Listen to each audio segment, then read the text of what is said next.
주목되는 종목에 뭐가 있고 왜 주목을 받는지를 한번 알아보는 시간으로 종목 탐사대 시간을 가져보겠다. 오늘은 카이노스메드와 같은 바이오 계열이면서 최근 코로나19 치료제로 주목받고 있는 엔지캠 생명과학에 대해 알아보겠다. 엔지캠 생명과학은 1999년 7월에 설립된 회사이며 2011년 EC18이라는 물질을 상업적으로 생산해내는 것에 성공하면서 주목을 받기 시작했다. EC18은 욕이 아니고 엔지캠 라이프 사이언시스 코퍼레이션이라는 영문 명칭의 앞에 엔지캠의 EC를 따와서 EC18이 된 것이다. 우리의 카이노스메드가 KM 땡땡이라고 불리는 것과 같은 원리이다. 뭔가 욕처럼 들리니 이제부턴 EC18이라고 하겠다. 카이노스메드는 물질이 다양하다. 파킨슨 치료제의 KM819, 에이즈 치료제의 KM023, 세포독성 항암제의 KM630, 에피제네틱 항암제의 KM635와 같이 여러가지 물질들이 있다. 그런데 특이하게도 엔지캠 생명과학에는 단 하나의 물질이 있는데 그게 바로 EC18이라는 것이다. 이 EC18은 처음에 천연 녹용에 존재하는 PLAG를 연구하면서 발견하게 되었다. 하지만 녹용에서 이 PLAG를 추출하는 양은 매우 극소적이고 고가여서 10년간의 연구 끝에 2011년 드디어 대량 합성에 성공하게 된 것이다. EC18의 파이프라인을 살펴보면 비알코올성 지방간염, 전이암, 항암화학요법 유발 호중구 감소증, 항암화학 방사선 요법 유발 구강점막염, 급성 방사선 증후군, 류마티스 관절염, 폐혈증, 아토피 피부염, 건선, 천식, 만성 폐쇄성 폐질환 등 엄청나게 많은 파이프라인들이 존재하는 것을 알 수 있다. 이들 파이프라인 중 주목되는 몇 가지를 알아보도록 하겠다. 항암제는 암세포가 증식하는 것을 막아주는 역할을 한다. 하지만 암세포를 막음과 동시에 정상적인 세포들의 기능까지도 막아버리는데 그중 가장 영향을 받기 쉬운 것이 바로 골수이다. 그로 인해 골수에서 생산되는 호중구가 감소하게 된다. 호중구란 면역의 주요한 역할을 담당하고 있는 세포인데 호중구가 감소된다는 얘기는 곧 면역력이 결핍된다는 얘기이다. 현재 나와 있는 제품은 GCSF 성분의 주사제이다. 하지만 주사는 사용하기가 불편한 것은 물론 24시간 이후에 투여하여야 하기 때문에 항암 치료 후 또다시 병원을 방문해야 하는 번거로움이 발생한다. 하지만 EC18은 경구로 투여되는 약물이므로 환자들이 편리하게 사용할 수 있다는 것이다. 또한 뼈통증, 비장파열, 피부발진 등과 같은 부작용이 있는 GCSF와는 달리 EC18은 임상 1상에서의 안전성 평가를 통해 심각한 부작용이 없다는 것을 확인한 바 있다. 현재 미국 기준 연간 150만 명 이상의 환자가 발생하고 있으며 엔지캠 생명과학은 호중구 감소증과 관련하여 3조 원의 시장 가능성이 있다고 내다보고 있다. 급성 방사선 증후군이란 핵공격, 핵발전소 붕괴 등 치사량의 방사선 노출에 의해 발생하는 질환으로 면역결핍에 따른 세균 감염은 물론 폐혈증까지 일으키는 질환이기도 하다. 특히 미국 정부는 대량 살상 무기 대응 차원에서 효과적인 치료제를 개발하고 장려하고 있는 상황인데 최근 호중구 감소증 치료제인 GCSF가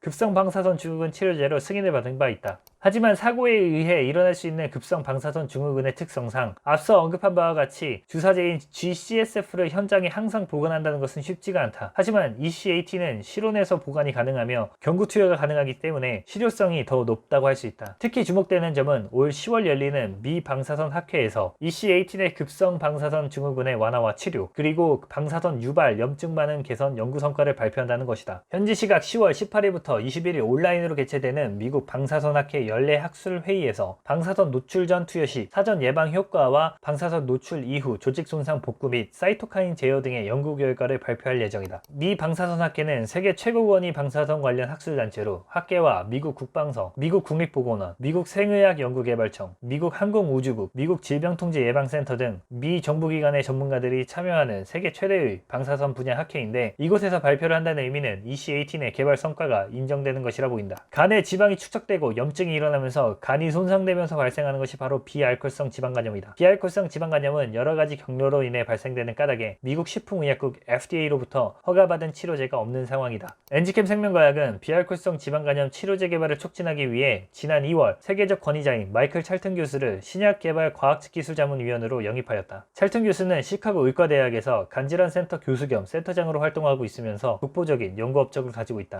비알코올성 지방간염은 방치하게 된다면 간암으로 이어질 수 있는 치명적인 질병이다. 하지만 현재 치료제가 없는 상황에서 치료제가 개발이 된다면 30에서 60조 원 규모의 시장으로 엔지캠 생명과학 또한 주목하고 있는 상황이다. 인체에 바이러스가 투입되었을 때 면역물질이 과다하게 분비되어 정상세포를 공격하는 현상인 사이토카인 폭풍을 EC18이 효과적으로 제어할 수 있는 것으로 나타나면서 국내 최초로 미국 식품의약국 FDA로부터 신종 코로나 바이러스 감염증 치료제 임상 2상 시험 계획을 승인받았다. 더구나 코로나 치료제뿐만 아니라 구강점막염, 호중구 감소증, 급성 방사선 증후군 등 세계 세계 적응증과 관련하여 기존의 미국 FDA의 승인에 따라 임상을 진행하고 있었는데 코로나 치료제까지 합치게 된다면 총 4개의 임상을 미국에서 진행하는 것으로 이는 국내 최초라고 할 수 있다. 또한 미 FDA는 엄격한 기준을 적용하고 임상 절차도 매우 복잡하기 때문에 짧은 기간에 4가지의 임상을 동시에 진행한다는 것은 매우 이례적이다. 코로나19 치료제와 관련한 임상 이상은 60명의 환자를 대상으로 안전성과 효능을 확인할 예정이며 특히 중증 폐렴과 급성 호흡 곤란증의 진행을 어느 정도 예방할 수 있을지를 확인한다. 이르면 내년 상반기 내에 임상 이상이 마무리될 것으로 예측되고 있다. 또한 임상 결과에 따라 FDA 최종 허가 전에 중증 환자에게 투여할 수 있는 긴급 사용 승인도 신청할 계획이다. 최근 미 정부가 주목하고 있는 코로나19 신약 개발인 만큼 관련 프로젝트에도 지원을 한 바 있어 400억 원 규모의 연구비를 신청한 상태이다. 엔지캠 생명과학의 EC18의 활용도는 무궁무진하고 특히 녹용이라는 한방의 아픔에서 추출된 한국 토종 물질이라는 점에서 엔지캠 생명과학의 성장은 곧 한국 바이오의 성장이라고 봐도 무색할 정도이다. EC18과 관련한 모든 임상이 성공적으로 마무리가 된다면 EC18은 신의 물질로 불릴 수 있지 않을까 생각해본다.